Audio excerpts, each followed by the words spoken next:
काय सांगू सुश तुला, ज्यावेळेस मी 10वीला होतो ना त्यावेळेस मी 15-15 दिवस सलग अभ्यास करायचो. 15 दिवस? हो 15-15 दिवस. हो का? तेव्हा कुठं माझा शाळेमध्ये खालून पहिला नंबर आला. खालून पहिला?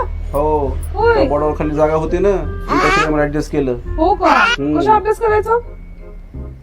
मी रात्रभर पांग झोपायचो आणि दिवसा अभ्यास करायचो. हो. त्याच्यामुळे अजिबात मी डुलक्या बिलक्या घेत नव्हतो. अभ्यास म्हणजे अभ्यास करायचो. अरे बापरे, खूपच छान करत होतात.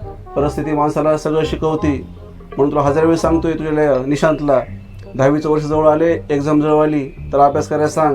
नाही तर अवघड होईल तसं. नाही, मी आता सांगते निशांतला. बिलकुल त्याच्या सांग. बापाने इतका अभ्यास केला म्हणून त्याला 36 पैकी 36 मार्क पडले. हो. आणि निशांतला सांगते मी, की रात्रभर झोपायचं आणि दिवसा अभ्यास करायचा, म्हणजे बापासाठी त्याला 36 पैकी 36 मार्क पडते. आता मी निशूला सांगते लवकर आकडाला. सांग. बरं झालं बायको शिकलेलं नाही, नाहीतर त्यावेळेस बापानं मला लय धुतलं होतं. आता हिला कसं सांगू.